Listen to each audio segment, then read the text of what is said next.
All right then. I'll see you all later. One love.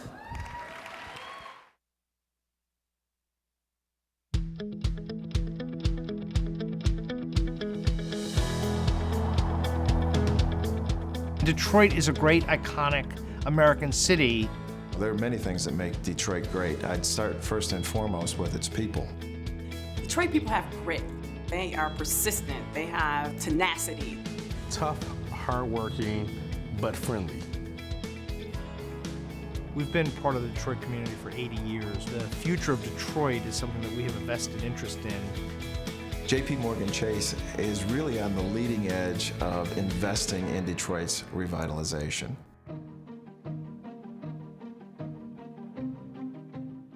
There are so many opportunities in this city. Our values have always been to support your clients, support your communities. We don't see any conflict whatsoever in terms of doing both. So Detroit's critical to us. We've been there, we want to see it thrive, we want to see it grow. We happen to be a very big company, but we take it very personally that way. And here we're doing is not just philanthropy, it includes philanthropy. And that's helpful because sometimes philanthropy is needed, but it also includes things like community development. We're taking abandoned houses in the city and we're auctioning them. And what JP Morgan Chase is doing is enabling people to get mortgages to move in. What JP Morgan's investment in Focus Hope allows us to do is to train more students and to make certain that there's a birth to college pipeline for people. In Detroit, we're actually being the full force of JP Morgan to bear. Philanthropy, technology, finance, community development, and we're doing all of that in the revitalization of Detroit. Some of our money is going to help with the completion of a big project called M1 Rail, which is going to connect the Midtown and the downtown areas.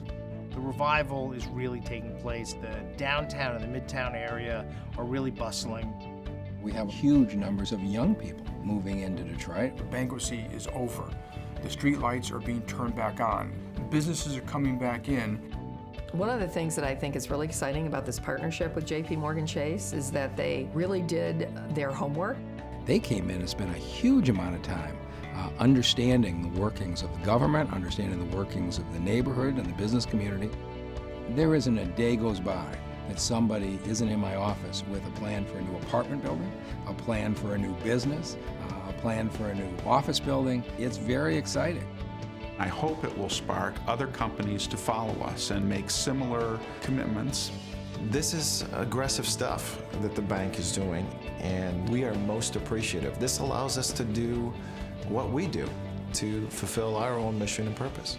If we can see small businesses created, people going back to work, neighborhoods filled again with families and children, that's going to be a great thing for Detroit, and it's going to be a great thing for all of us. It'll eventually be an example of great American resilience.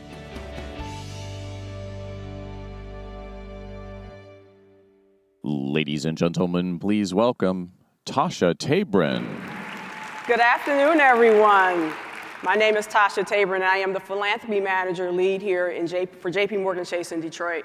We are thrilled to be here with you all today at the Points of Light Conference on Volunteering and Service. This month marked the 2-year anniversary of JP Morgan Chase's 5-year, $100 million commitment to support and accelerate Detroit's recovery, which spans the full spectrum of our philanthropic and business capabilities. JP Morgan Chase's $100 million investment in Detroit is a continuation and an expansion of long-term commitment to the city. For more than 80 years, we have supported our customers, our community through investments, loans, and other services that are core to our business. With this commitment, we are putting our banking expertise to work for Detroit. First, by providing responsive long-term investment capital to build and preserve housing and to support the growth of neighborhood small businesses. But second, we're being thoughtful and being the thought leaders investing in workforce systems that will help prepare Detroiters for the jobs in the future. Finally, we have created the Detroit Service Corps to complement our financial support to the city because we believe that money is just not enough. We have deployed more than 50 of our employee volunteers to Detroit through our Detroit Service Corps program, including a team of 16 employees are here in Detroit today.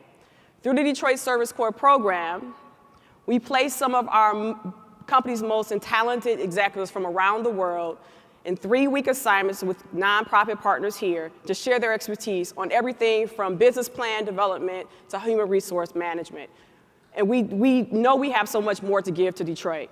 We're committed to leveraging the depth and breadth of our people to strengthen Detroit's nonprofits to help them find solutions to their most pressing challenges. Plus, our employees are excited about the transformation that is happening in Detroit, and they want to be here working.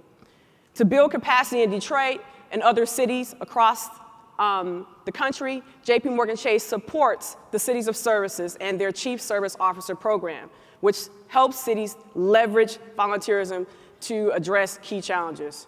We are pleased to congratulate Detroit's new Chief Service Officer, Vicky Kavari, who has been a longtime leader here in Detroit, and she has taken on this new role in the city. Our work wouldn't be possible without partners like Vicky and the man I have the privilege of introducing to you today. 2 years ago, William Jones shared the stage with our CEO, Jamie Dimon, when we announced our unprecedented $100 million investment to the city of Detroit. William came to Focus Hope after a 26-year career at Chrysler, and he wasn't content to just slide into retirement. Instead, he saw the opportunity to put his expertise, his wisdom, his leadership to work for Detroit families, trying to become self-sufficient. He joined Focus Hope as CEO in 2009, and under his leadership, Focus Hope had a $100 million campaign that they completed just last year. This boost in capital positioned Focus Hope to serve Detroiters more effectively for the decades to come. If William has failed at anything, and I say this all the time, it is at retirement, and I hope that this time he actually takes the chance to get it right. After 8 years leading Detroit Focus Hope, he will attempt to retire again at the end of this year. William is a true advocate and change maker and a model for the kind of leadership that Detroit needs. We are grateful for his service and the dedication that he's had to the city. Please help me in welcoming William Jones to the stage.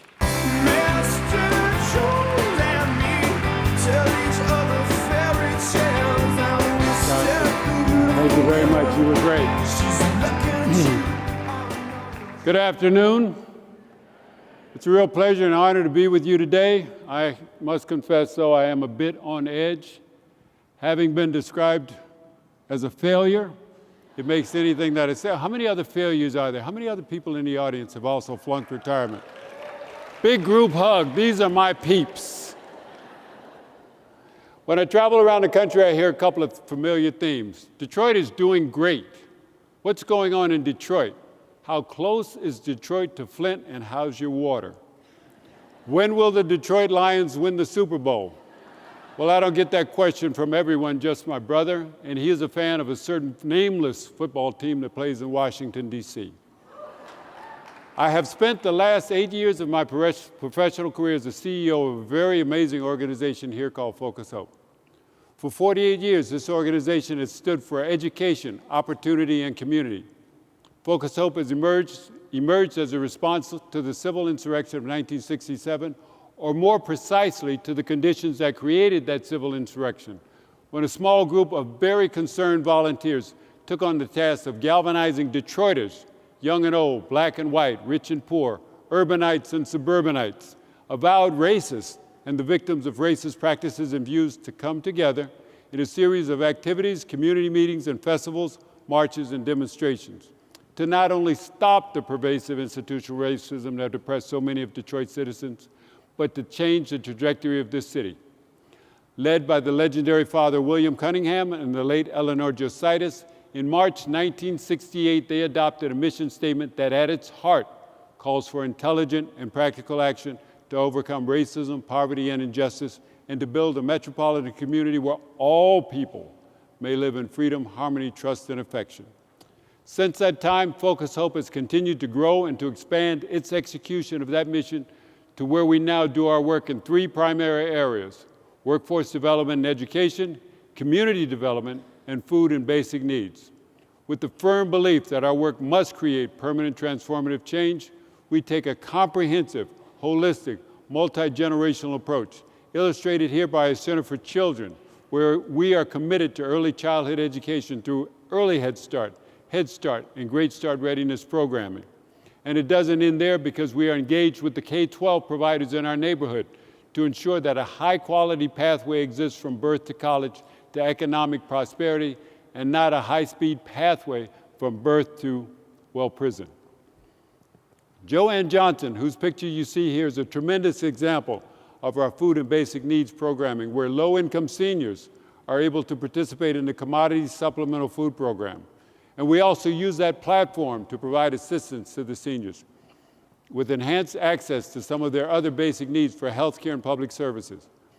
For 35 years, Joann was a paid staff person who also volunteered after hours to look in on homebound seniors and take them supplies, help them keep their homes neat and tidy, and provide them a listening ear and that very necessary human touch. Joann passed away from the ravages of cancer a little more than a year ago, and I was fortunate enough to visit her in the hospital a week before she made her transition. Joann was far more worried about her seniors than she was about herself. Rashawn Cobb is a success story in the making. Rashawn came to us about 3 years ago after having spent more than half of his life incarcerated. Absentee father, addicted mother, he and his siblings were trapped in a foster care system that was not designed for their needs. At the age of 8, a gang member. By the age of 12, a gang leader. By the age of 13, he was the youngest person ever sentenced to a felony at that time in Michigan, and well on his way to a lifetime in prison. After stints in and out of jail and prison, Rashawn came to us looking for opportunity.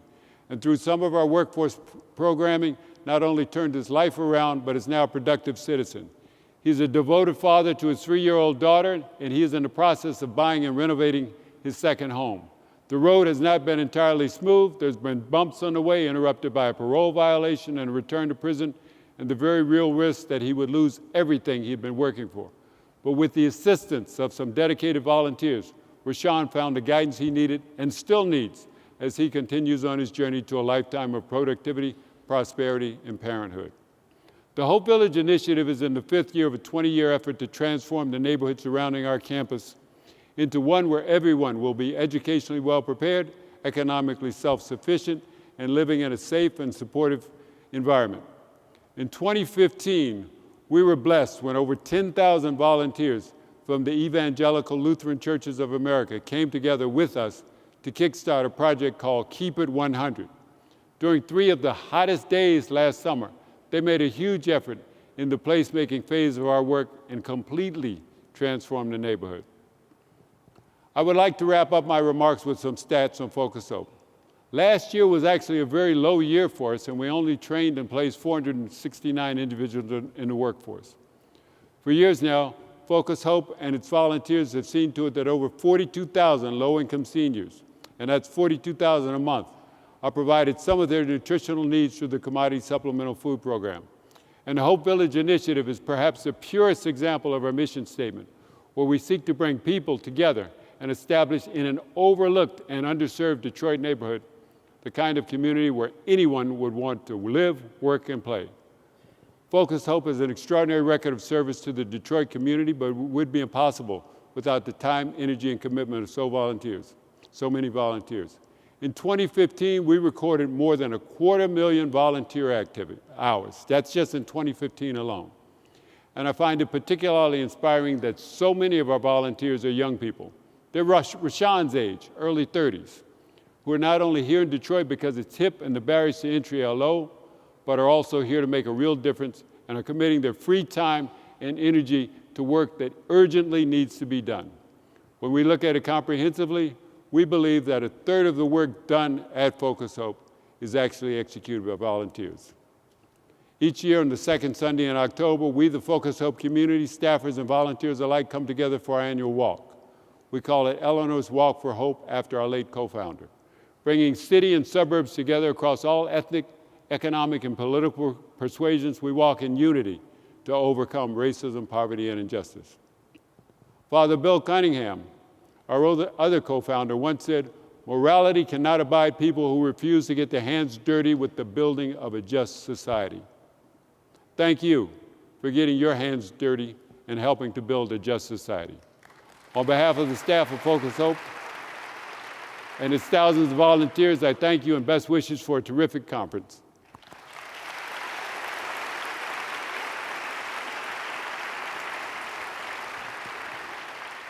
And now to share with us insights around the role National Service